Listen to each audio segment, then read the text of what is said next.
très contente aujourd'hui de pouvoir vous retrouver et vous parler de la médecine chinoise et du shiatsu. N'hésitez pas surtout à poser des questions, y compris pendant la conférence, parce que je trouve que ça c'est assez important. Vous avez une idée, voilà, vous me faites un petit coucou et je vous permets d'intervenir. Alors, donc, je suis contente d'intervenir au niveau de ces conférences de médecine alternative pour les équidés. Vous avez mon nom et vous avez également mon numéro de téléphone. Et je suis aussi joignable donc, sur Facebook, donc surtout, vous n'hésitez pas.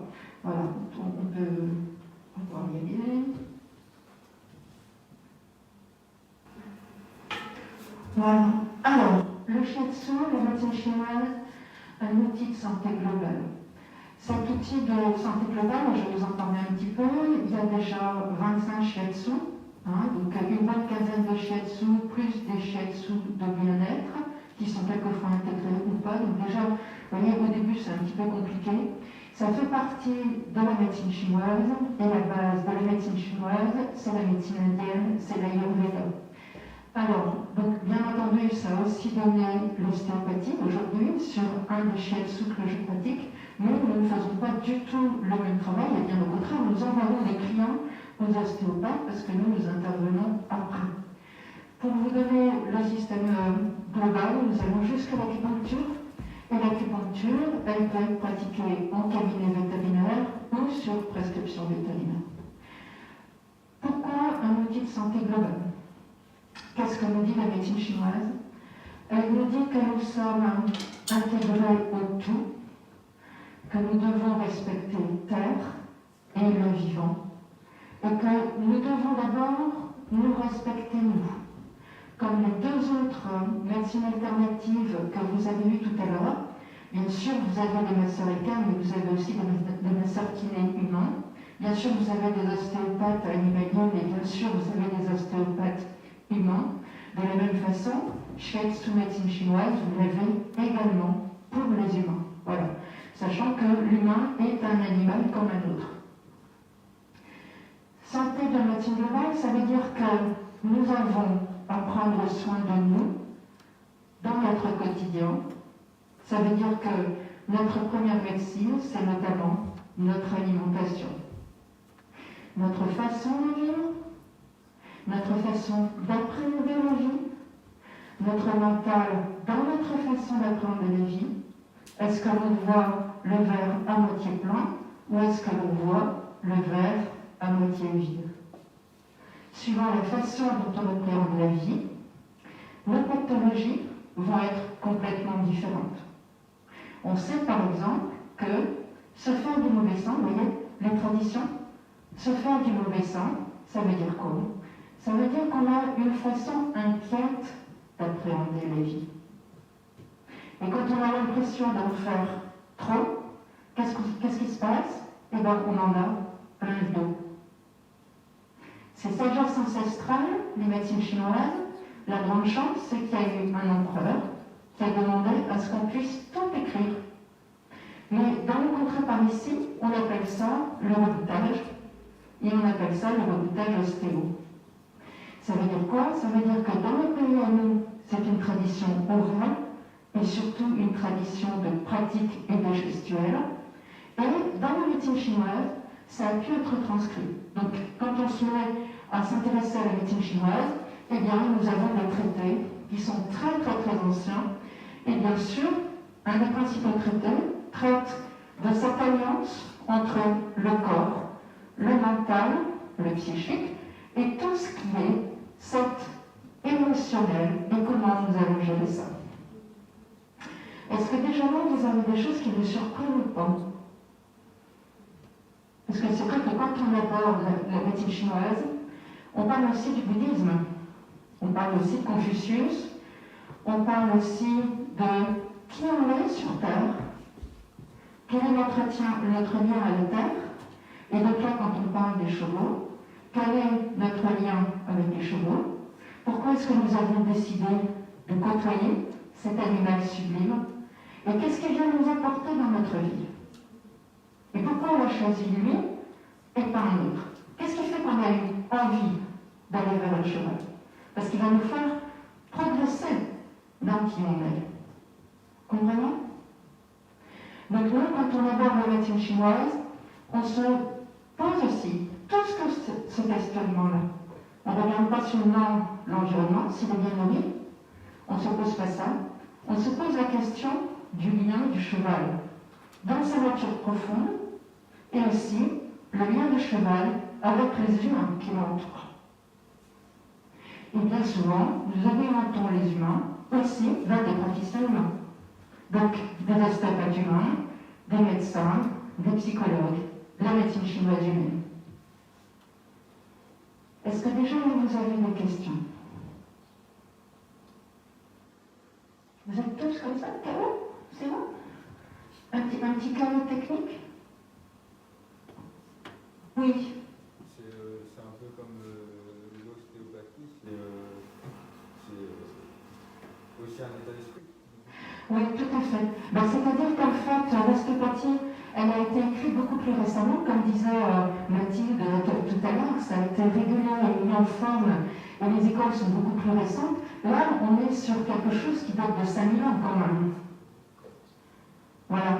Et c'est vrai que les principaux traités sur les animaux, les traités les plus anciens, sont sur les chevaux. Et ça aussi, c'est intéressant de pouvoir l'appréhender. Pourquoi? Parce que c'est le seul animal qui a quelque chose de complètement paradoxal dans la vie humaine. C'est l'animal qui vous accompagne pour la naissance, pour la mort, en tirant les corbières, voilà, qui vous accompagne pour le travail au champ, qui vous accompagne pour la guerre et qui finit dans votre assiette. C'est le seul animal qui a tous ces statuts. Donc automatiquement, c'est un animal qui est tellement présent dans la vie qui était aussi extrêmement agricole, voilà, que du coup, les premiers traités de médecine chinoise sur les animaux ont été des traités pour le cheval, parce qu'il y avait vraiment une préoccupation. Nous vivions avec lui et c'était donc quelque chose d'hyper important que de pouvoir prendre soin de lui. Voilà. Allez-y. Alors, le shiatsu, on ne peut pas vraiment dire que ça a été créé. C'est donc l'Ayurveda, 5000 ans, la médecine chinoise, l'acupuncture, à la suite. Le shiatsu, il faut savoir que les Chinois et les Japonais, c'est le même peuple. Au départ, c'était collé. Donc, il y a une partie des Chinois qui est partie au Japon. Ça, c'est l'histoire il y a très très longtemps. Donc, ce sont quand même des peuples qui sont proches sur la philosophie, même si vous avez quand même des différences notoires. Et c'est la façon dont les Japonais se sont appropriés la médecine chinoise. Donc, ça veut dire qu'après, on passe à l'acupuncture, c'est quelque chose qui est beaucoup plus chinois. Mais si on essaye de faire simple, le shiatsu, c'est comme si c'était de l'acupuncture mais avec les mains. Et au lieu de travailler uniquement sur des points, on travaille sur des zones. Et c'est très très efficace.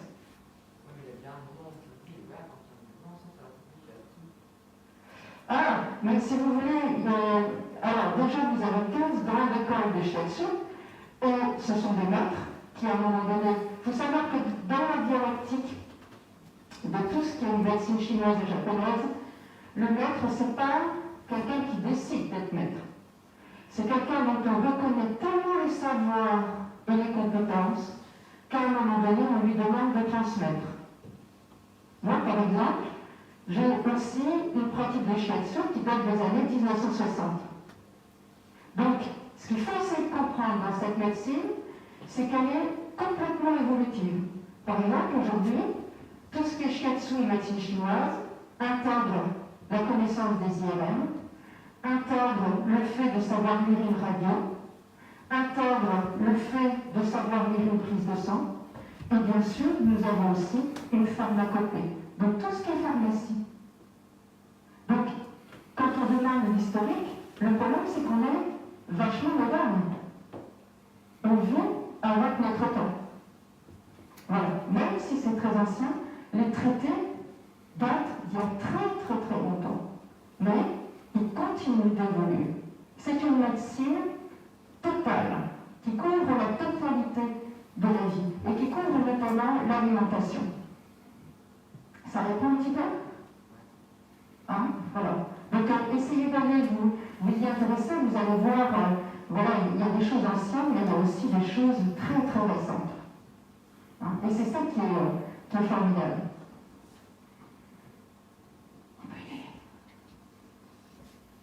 Voilà, donc là, je vous ai mis les chevaux, bien entendu. Donc je vous ai mis notamment, donc tout à l'heure vous avez l'humain, pour vous montrer que c'est un animal comme un autre qui a ses points d'acupuncture. Et je vous ai mis la tête du cheval. Ça, c'est quelque chose dont j'aime beaucoup parler quand je suis en conférence ou même quand je suis avec mes clients. On sous-estime le filet, le licol écologique, notre brosse, si on va le raser, le dentiste, le carnet. Vous voyez? Vous pouvez remarquer le nombre de points et le nombre de points aussi qui vont descendre le long de l'encolure et qui vont aller vers les garrots, qui sont ici à la gorge, à la gainache, qui sont aussi vers les oreilles. Et tout ça, ça nous fait grandir sur nous, qu'est-ce qu'on fait quand on attache un cheval, quand on monte un cheval. Voilà. Ça, c'est très intéressant. Pour vous donner une application de la médecine chinoise qui vous est probablement connue, c'est le carnet. En fait, vous avez un point qui est là. Et lorsque on appuie sur ce point, qu'on insensibilise ce point, eh bien c'est le point du cornet. Voilà. Donc ça veut dire quoi? Un petit truc tout simple. Vous avez votre cheval, il est un petit peu nerveux, il y a quelque chose qui ne va pas. Hop, soit vous le faites directement sur le nez, soit vous rentrez votre main sur la gencive, et hop, vous faites des petits ronds tout doucement. Et vous allez voir, c'est très très efficace. On est simplement en train de lui dire, tu peux t'apaiser, c'est le point qui permet la décontraction. De la même façon, nous avons ces points sur les oreilles. Il y a beaucoup de chevaux qui n'aiment pas quand on leur touche les oreilles. Dès qu'ils ont compris que nous sommes en action sur des points, voilà, eh bien, ça va beaucoup mieux. Quelque chose aussi comme ça, essayez de regarder le radeau de la Méduse. Cette œuvre vraiment magistrale. Et vous regardez que le cheval qui est sur le radeau de la Méduse, le cavalier est en train de lui pincer l'oreille. Parce que donc là, il va avoir une douleur sur le point de médecine chinoise et automatiquement, il n'a pas envie de partir dans les flots. C'est toujours le danger, hein, ceux qui connaissent les chevaux, l'attraction du vide et l'attraction de l'eau. Hein. Donc, c'est pour vous dire que là, sur cette œuvre de Génico, on n'est pas du tout sur la médecine chinoise, on est sur quelque chose de connaissance ancestrale dans nos contrées à nous, pas forcément écrite, mais que les anciens se passent les uns les autres. Et du coup, on se rend compte qu'il n'y a pas les Chinois qui savent, les Européens qui ne savent pas. En fait, nous avons tous les mêmes connaissances, même si nous les disons autrement. Des questions ou des demandes, des choses qui peuvent vous surprendre? Allez-y, hein. Parce que je comprends bien que là, on touche à des choses qui peuvent être un petit peu difficiles ou qui nous mettent en lien avec d'autres choses. Allez-y. Qu'est-ce qui fait qu'en pinçant l'oreille d'un cheval, il ne va pas partir Parce que si vous voulez, à un moment donné, il reste bloqué sur ce qu'il ressent. Il reste bloqué sur ce qu'il ressent, et d'un seul coup, il n'y a plus l'appétence. Voilà. Alors, il faut aussi savoir que chez le cheval, ces points-là, si vous voulez, quand on touche un cheval, quand il va avoir des réactions faciales très vives, hein, vous le savez tous, pour les mouches, tout ça. Mais il faut aussi savoir que l'influx nerveux chez le cheval, à un moment donné, ça s'arrête. Il ne le sent plus.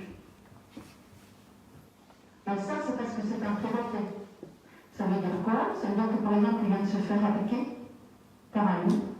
Donc évidemment, il le sent. Et à un moment donné, hop, il n'a plus la douleur. Pourquoi? Bon, parce qu'il faut qu'il fuit. Ce sont des animaux dans la fuite. Et un certain flux nerveux, c'est aussi ce dont on se sert dans tout ce qui est le shiatsu, dans tout ce qui est la médecine chinoise.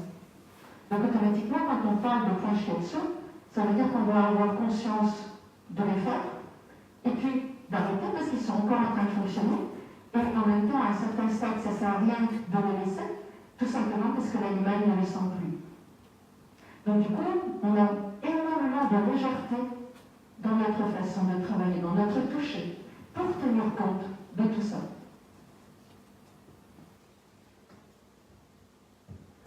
Des demandes, des questions?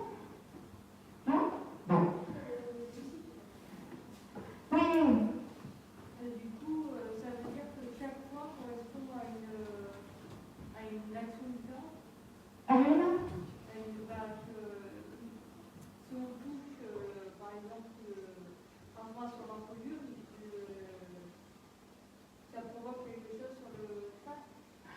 Oui, alors bien sûr, il faut en avoir la volonté et on les touche d'une certaine façon. Mais il faut savoir que l'ensemble de ce point et de combinaisons de points gère des maladies. Voilà. Et que cette médecine, elle a aussi un grand principe, c'est d'être dans la prévention. On entendait Mathilde tout à l'heure qui disait voilà, le cheval de passer 40 ans, qui a une visite par an et qui va très très bien, parce que vraiment, on est dans l'entretien et dans la prévention. La médecine chinoise, ce n'est pas le fait de se dire si je suis malade, je vais chez le médecin. C'est pas du tout ça. Je ne sais pas si un jour en Europe nous y serons à ce stade-là, mais il faut savoir que comme c'est une médecine préventive, donc en Chine les clients payent, d'accord, et le jour où la personne est malade et qu'elle va voir son médecin, ce jour-là, elle ne paye pas. Pourquoi? Parce que c'est le médecin qui n'a pas réussi à garder le corps en bon état. Vous voyez, c'est très intéressant comme démarche. C'est vrai que nous sommes avec l'allopathie dans une société de curatifs. Donc, du coup, c'est compliqué de comprendre que le cheval, c'est ce travail, sa santé, comme la santé humaine, sur du moyen terme et du long terme, et pas du coup par coup. Donc, bien sûr que le shiatsu, la médecine chinoise, peut être une médecine curative, hein, mais honnêtement, ça n'est pas son but premier. Son but premier, c'est de permettre à un être, lorsqu'il est né, d'avoir une vie, de pouvoir vivre sa mission de vie, vous voyez, c'est assez philosophique, de faire que son corps soit en bon état pour vivre ce qu'il a à vivre, émotionnellement, mentalement et comme chemin de vie.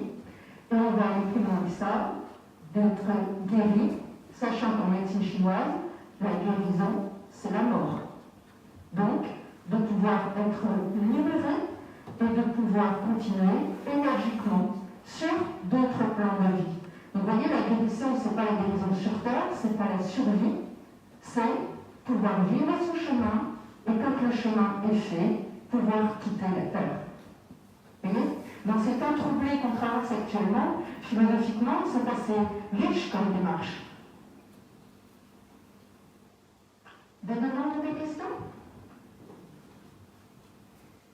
Alors, je propose donc que l'on regarde le chemin de droite.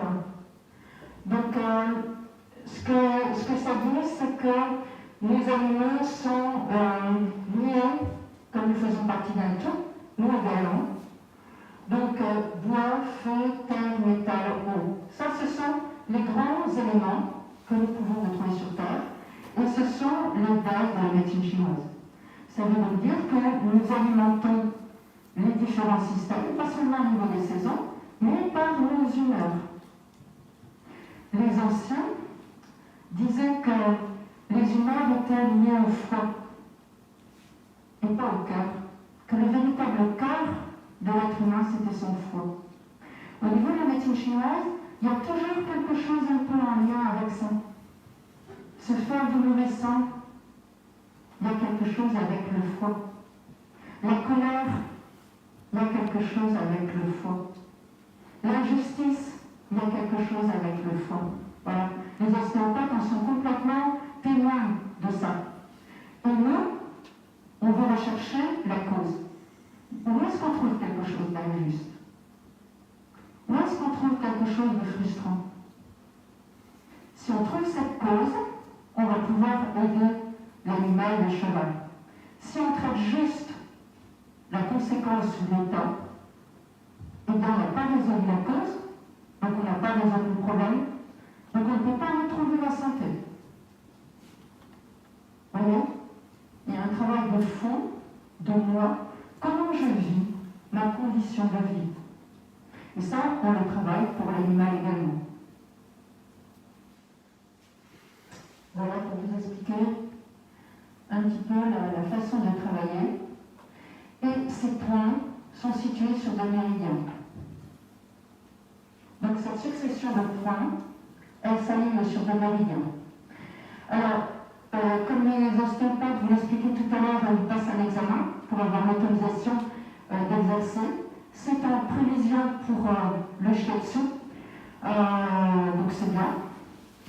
Sachant qu'il va y avoir une petite difficulté, c'est que nous ne sommes pas tous d'accord sur le méridien et nous ne sommes pas tous d'accord sur l'emplacement des points, ce qui va peut-être un peu compliquer notre évaluation. Voilà. Donc ça, c'est des choses qui risquent de nous arriver dans les années à venir, mais honnêtement, je pense que c'est bien. On peut aller suivant. Voilà. Alors, je voulais miser en global pour le chien, parce que j'ai trouvé vraiment cette photo belle, et puis aussi pour vous dire que tous les animaux, voilà. Donc moi j'ai déjà travaillé sur des tortues, des oiseaux, des aigles, des faucons, des buses, des serpents, des araignées, des chèvres. Ça veut dire qu'à chaque fois on doit prendre notre planche et on doit prendre conscience de la vie d'un autre pour pouvoir travailler. Donc effectivement, il y a un travail de connaissance et de compilation au départ qui est un peu faramineux. Mais on y va. Voilà. Des questions par rapport à ça? Des choses qui vous surprennent? Oui. Est-ce que tous les animaux, enfin, ont les mêmes emplacements de points? Là, c'est bien comme ça qu'on va apprendre. C'est bien comme ça qu'on va apprendre. Il faut bien se douter qu'une tortue n'a pas tout à fait les mêmes points. Mais ils ont aussi des points sur les carapaces. Hein? Les arachnides qui ont de très nombreuses pattes, eh bien, ont des points sur leurs très nombreuses pattes. Voilà. Un serpent qui n'a pas de pattes, voilà, va avoir des points différents. Voilà. Donc le nombre de points aussi varie suivant les animaux.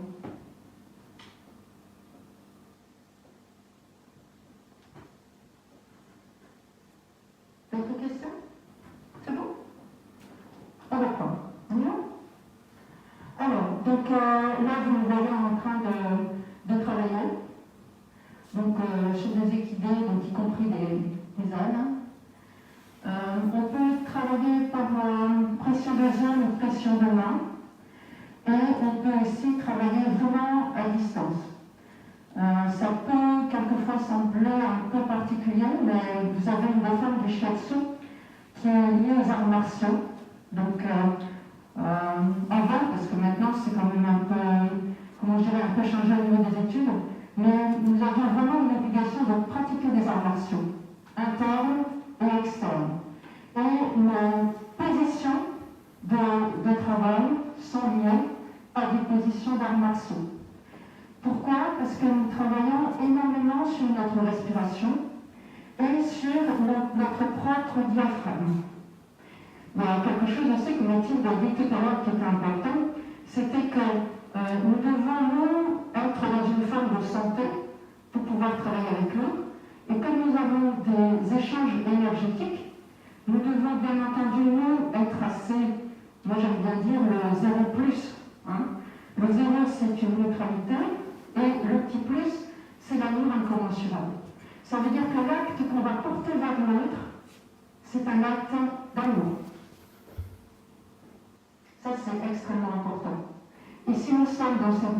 réalité, nous pouvons ressentir tous les dysfonctionnements de l'autre sans penser que ce sont les nôtres. Parce que si ce sont les nôtres, en plus on les refile, ce qui est franchement pas très sympa, et en plus, on ne saura pas les analyser. Des questions et des besoins par rapport à ça?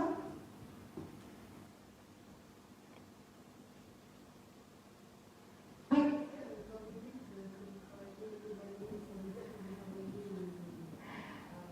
Oui, alors malheureusement, je n'ai pas de photo de ça, mais vous avez une vidéo sur fond de la télévision.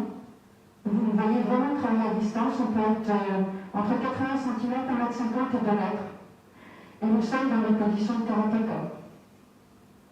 Parce qu'il faut savoir qu'il y a différents corps. Vous avez le corps physique, mais puis vous avez des corps énergétiques. Et donc on peut tout à fait rentrer dans des corps beaucoup plus profonds. Et il faut savoir que plus nous sommes à distance, plus le travail est profond.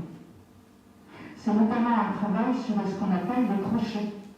Donc nous on travaille après les ostéopathes. Ce sont des endroits où les ostéopathes ne peuvent pas forcément aller.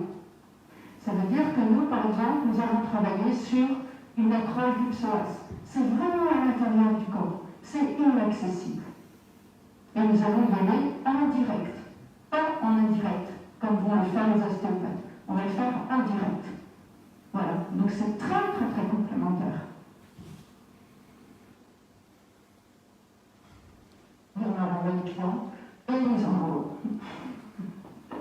Voilà. Et les vétérinaires aujourd'hui sont de plus en plus ouverts. Il faut savoir que la médecine chinoise permet aujourd'hui de faire des opérations sans anesthésie, directement sur le point d'acupuncture. Vous avez un très grand hôpital en Espagne pour humains qui s'est ouvert et où justement ça ne travaillait que sur le point d'acupuncture. En Chine, bien évidemment, vous choisissez votre type d'anesthésie. Hein. Les deux médecines allopathiques chinoises cohabitent, et d'ailleurs, ce n'est pas possible de faire complètement la médecine chinoise si on n'a pas un regard allopathique, comme je vous disais tout à l'heure, qui tient compte des nouveautés de l'allopathie. Ne faire que l'allopathie en oubliant qui on est et son histoire, c'est pas possible non plus. Vous voyez? Donc ce double cursus en Chine il y a d'une richesse incroyable. Voilà. Donc ici en France, est-ce qu'on peut dire qu'on peut travailler en acupuncture sur les animaux en salle d'opération? Moi, je peux juste vous parler de mon cas personnel. Pas pour endormir, parce que les vétérinaires sont soulagés de savoir qu'il y a une attaque pour endormissement. Si vous voulez, c'est leur taquet où ils savent qu'ils sont bien, c'est fait. Voilà. Mais lorsqu'il y a des difficultés en salle d'opération, avec leur autorisation, poser des aiguilles et ça fonctionne très bien, notamment pendant les crises d'épilepsie, lors des opérations.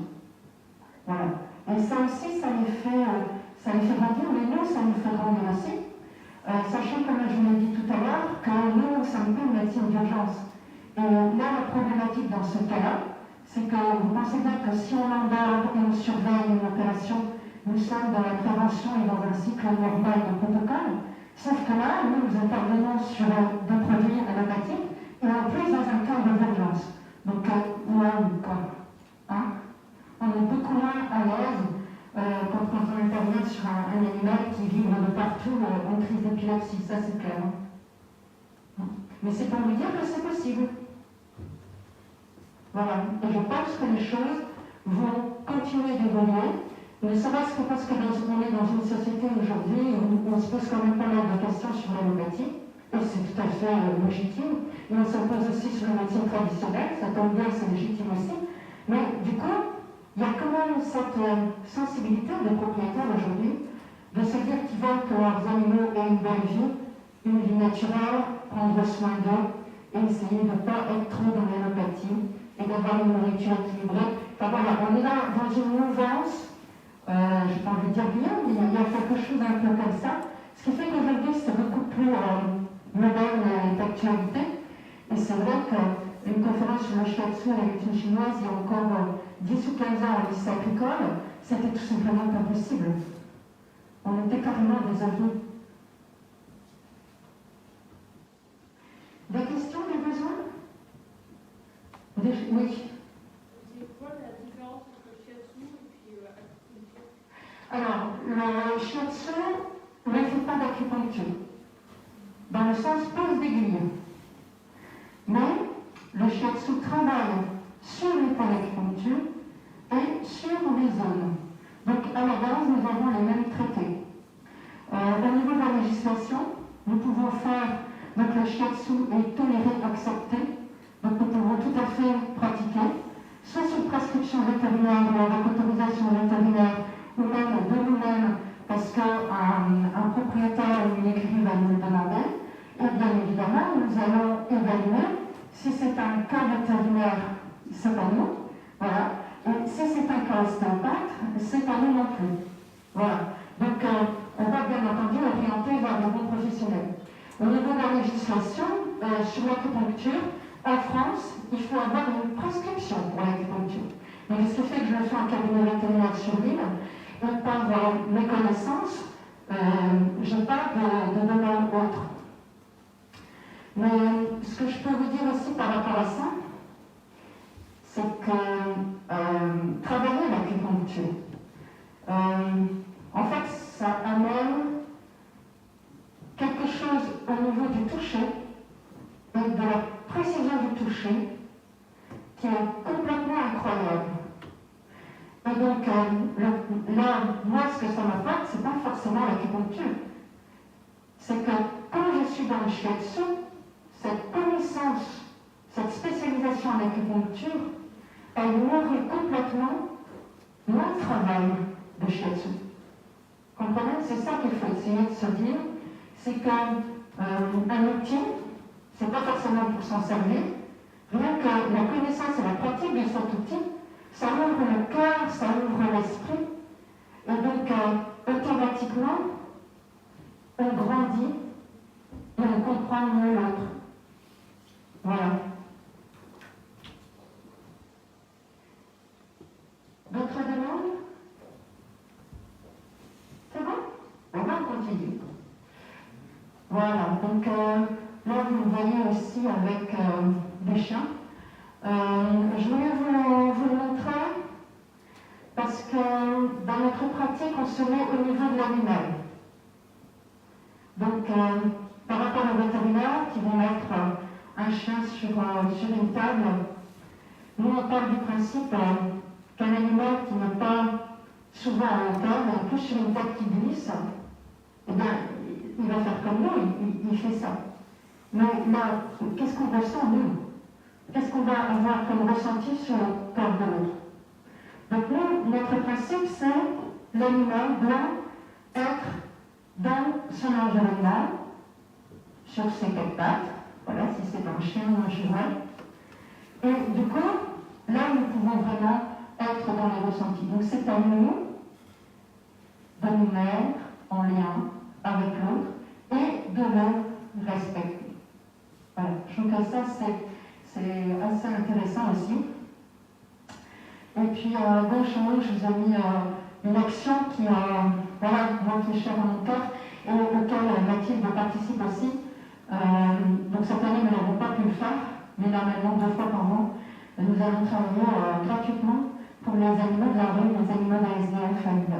En lien avec le cabinet vétérinaire et sous prescription vétérinaire. Voilà. Et ça, ça veut dire qu'on est aussi là dans notre déontologie d'ouverture du cœur, qui est de se dire pour nous que le soin de la guérison, c'est un bien universel, et donc il doit être accessible. Et donc, comment le rendons-nous accessible? Donc, bien sûr, nous sommes dans une société où nous devons gagner notre vie, ça c'est clair. Mais comment aussi nous pouvons être dans cette accessibilité de la guérison? Voilà.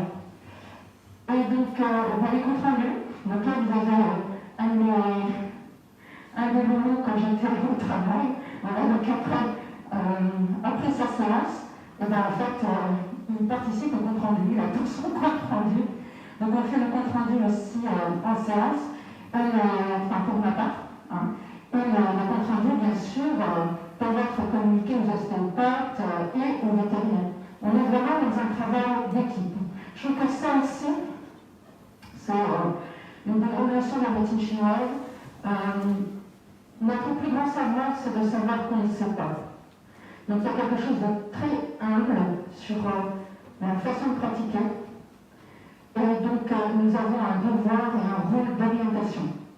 Ça, c'est quelque chose de fondamental. Et donc nous avons une obligation de travailler en équipe.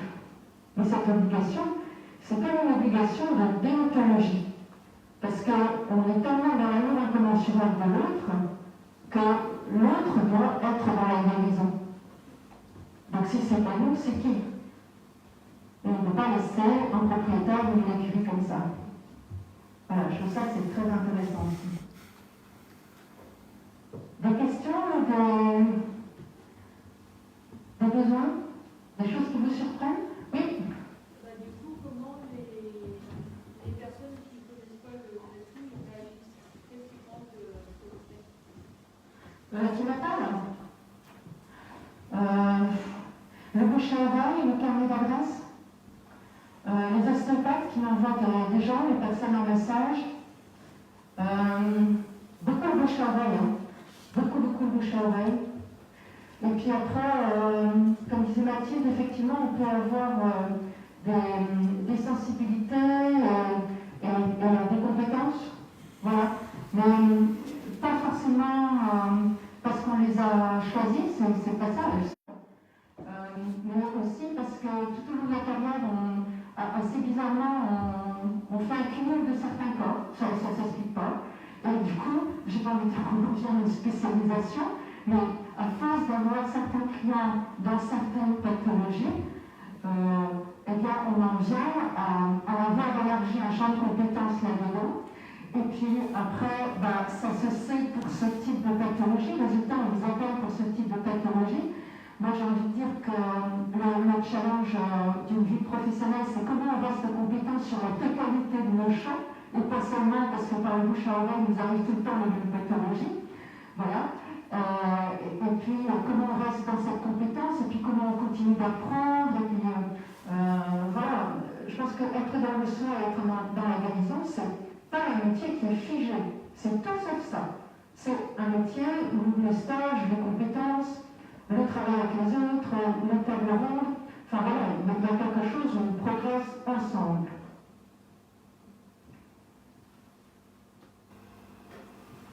Une question? C'est bien de participer, hein, je connais. Vous êtes beaucoup sur le secteur à faire ça ou... Oui, après, est-ce qu'on fait tous les mêmes shiatsu? Non.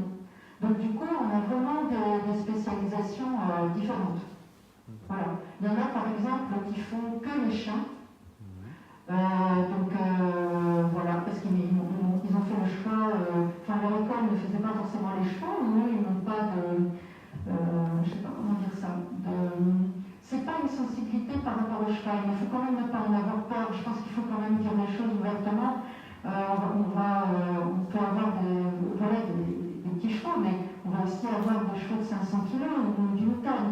Voilà. Donc il faut aussi, soit par ailleurs, avoir fait un travail pour travailler avec les gros animaux. Je me vache aussi, des taureaux. Voilà.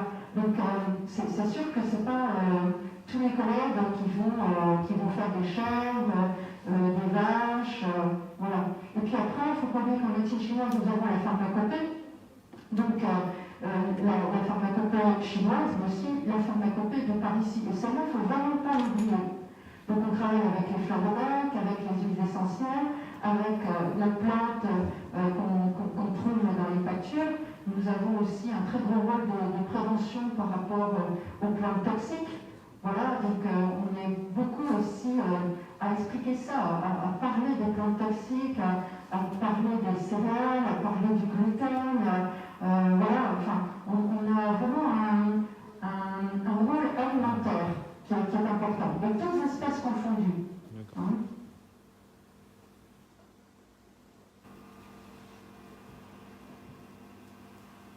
Des questions ou des besoins? C'est bon? Voilà. Oui.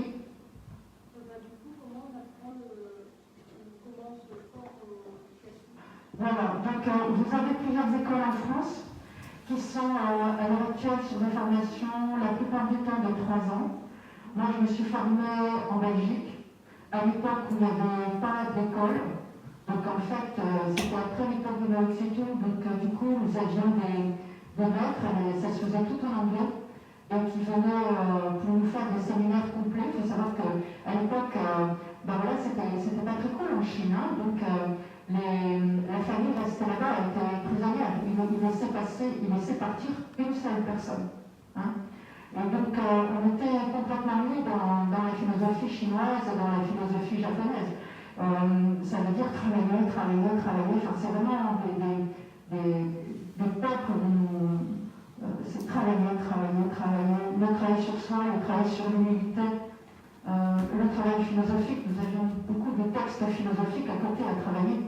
Le bouddhisme, le confucianisme, voilà. À l'issue aussi sur le dojo. Aujourd'hui, les formations que vous avez trouvées en France et en Europe elles ne sont plus tout à fait dans ce cadre-là. Je ne peux pas vous dire les écoles qui vont être certifiées et qui vont être autorisées et pour lesquelles les diplômes vont être reconnus par l'ordre vétérinaire dans le cadre de notre future certification. Vous voyez ? Mais c'est sûr qu'il y a quelque chose qui se prépare, mais pour l'instant, on n'en sait pas vraiment plus. Voilà. Surtout pour ceux qui pratiquent depuis longtemps, quoi. Hein, parce que du coup, nous, il n'y avait rien de ce qui existe aujourd'hui. Donc, pour tout animal malade ou non, parce que nous sommes beaucoup dans la prévention, et donc, je vous ai mis là les 5 niveaux de la médecine chinoise. Bien-être et massage. Celui-là, je ne fais pas. Mais bien entendu, la partie qui me sert, moi, dans ma pratique quotidienne dans le bien-être et massage, c'est tout simplement la prise de contact avec l'autre. L'animal ne nous connaît pas, on n'y va pas n'importe comment, quoi. Hein, il faut que l'autre puisse rentrer en confiance avec nous. Donc, dans cette partie-là de toucher le bien-être et de parler aussi, il y a beaucoup de choses qui passent par la parole. Bien entendu, là, j'utilise, mais après, sur le bien-être et massage, je ne fais pas. Ça, je le transmets plutôt à des collègues qui font justement du massage. Ensuite, il y a la deuxième partie qui est le soin, donc ce qu'on appelle la digitopuncture. Donc, le shiatsu, c'est l'acupuncture avec les doigts, pas seulement sur les points, mais sur des zones. Voilà, et des combinaisons de points ou de zones. Ensuite, vous avez le niveau 3 qui est l'acupuncture. Ensuite, vous avez le niveau 4 qui est la télépathie. Ça permet d'enclencher un petit peu sur la communication humaine, la future conférence. On parle aussi du principe que, comme nous sommes reliés à un tout, nous sommes reliés à tout. Et donc, que dit l'autre de sa maladie ? On peut rentrer en télépathie avec le corps, mais également avec les émotions et avec le mental de l'autre. C'est ce qu'on appelle aujourd'hui communication humaine, qui peut être dissociée, mais dans la médecine chinoise, c'est intégré.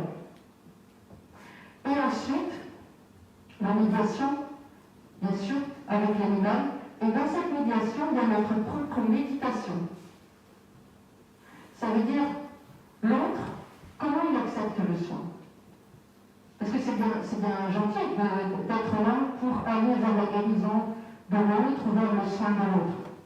Mais on a quand même un petit souci. Est-ce qu'il veut guérir? Est-ce qu'il veut être soigné? On sait parfaitement que si l'autre n'adhère pas au soin, il ne se soignera pas. Ça ne marchera pas. Vous pouvez lui faire autant de soins que vous voulez, ça ne marchera pas.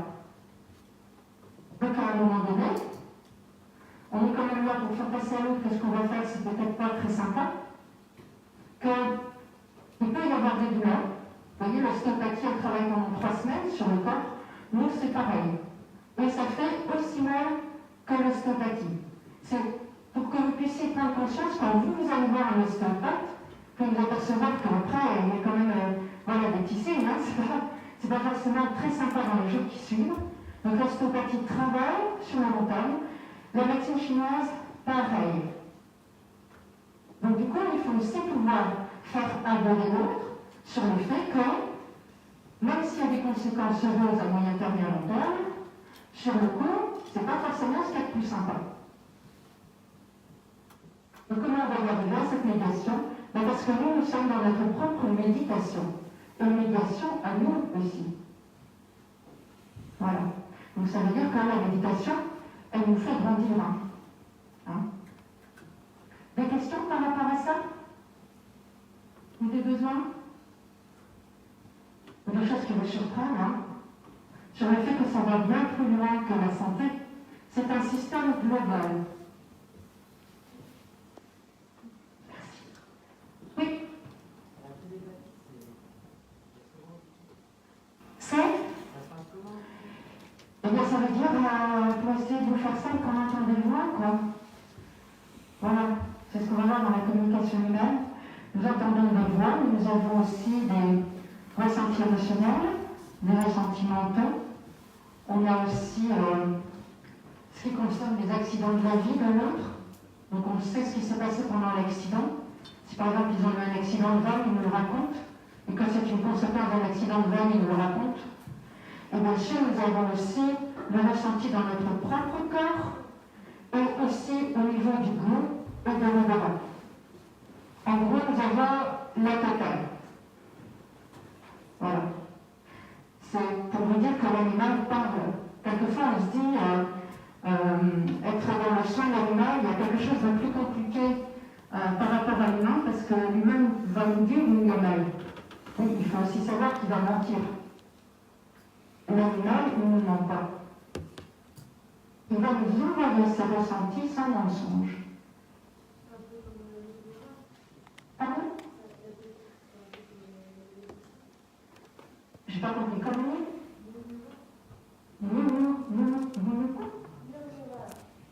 Ah, non. Alors là, pour le coup, pas du tout. Parce que là, vous êtes sur des écologues. L'écologie. Voilà. Donc, l'écologie, c'est le fait d'observer et de comprendre, c'est une science magnifique, et qui permet, effectivement, après, de pouvoir murmurer. Voilà. Là, la télépathie, nous recevons. Voilà. Et nous transmettons aussi au propriétaire, et bien entendu, lors de ces soins, c'est très, très efficace. Voilà. Parce que là, on va pouvoir traiter les causes. C'est l'animal qui nous parle. L'ignorant, c'est plus l'humain qui va parler à l'animal après l'avoir observé. Hein, c'est l'éthologie. C'est pas le diplôme, on va dire ça comme ça. Hein, essayez de regarder les formations en éthologie. Vous avez sur Rennes, voilà, vous avez de très bonnes écoles d'éthologie en France, qui dépendent de la FFE aussi, hein, d'ailleurs, quelquefois en lien avec la Fédération d'équitation, et puis sur la Belgique également. Vous pouvez voir que c'est vraiment autre chose. C'est une science.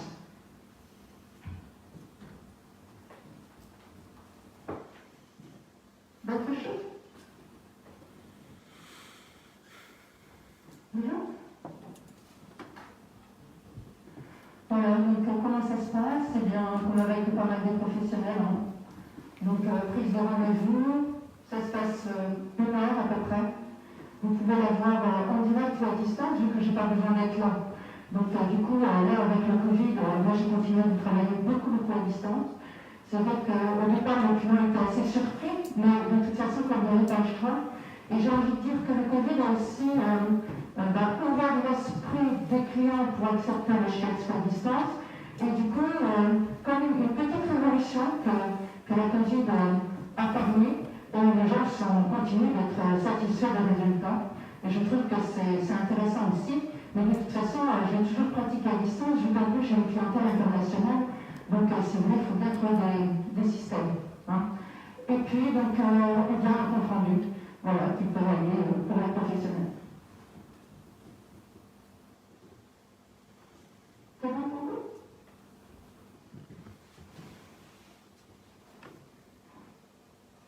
Voilà, donc pour apprendre le shiatsu, n'hésitez pas à faire une recherche sur Google.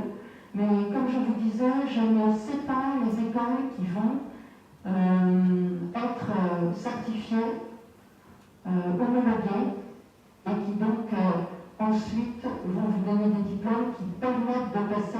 certification vétérinaire. Je pense que là, comme futur professionnel, il faut que vous puissiez réfléchir à ça.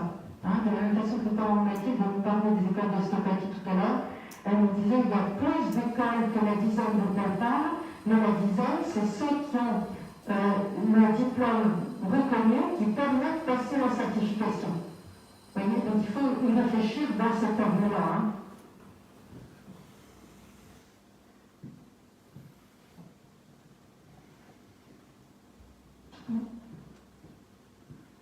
Voilà. Donc, moi, je ne fais pas de formation shiatsu, par contre, je fais des formations de communication animale, et puis aussi du travail avec d'autres professionnels pour justement permettre à des professionnels, mais des particuliers, d'avancer. Hein, parce que médecine chinoise, c'est vraiment des cursus longs, donc là, c'est pas mon objectif. Par contre, de travailler en commun pour mieux se connaître, et bien voilà, ça, ce sont des choses qu'on propose. Vous l'avez sur l'événement de ma page. Voilà, et puis vous avez aussi les nombreux témoignages, autant de shiatsu que de communication animale. Et aussi dans ces témoignages, vous verrez beaucoup de travail d'équipe, donc les noms d'autres professionnels qui sont cités, parce que l'objectif c'est la santé globale, donc il y a un travail d'équipe derrière tout ça. Et là, donc, dans mon numéro de téléphone, n'hésitez pas à me noter au cas où. Voilà. Et puis, vous pouvez me joindre sur la page communication animale du site de la clinique. C'est bon? Pour vous? Oui?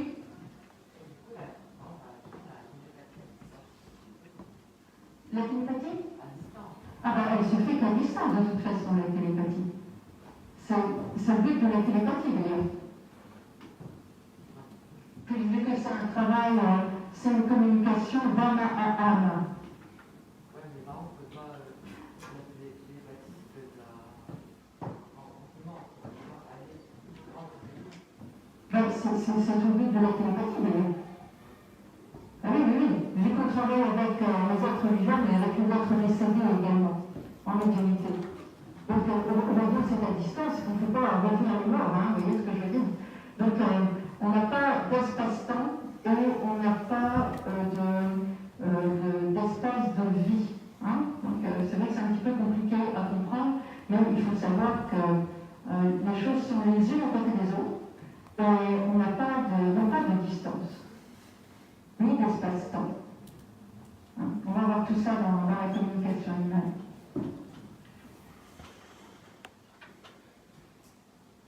D'autres choses, vous avez besoin? C'est bon? On passe à la deuxième?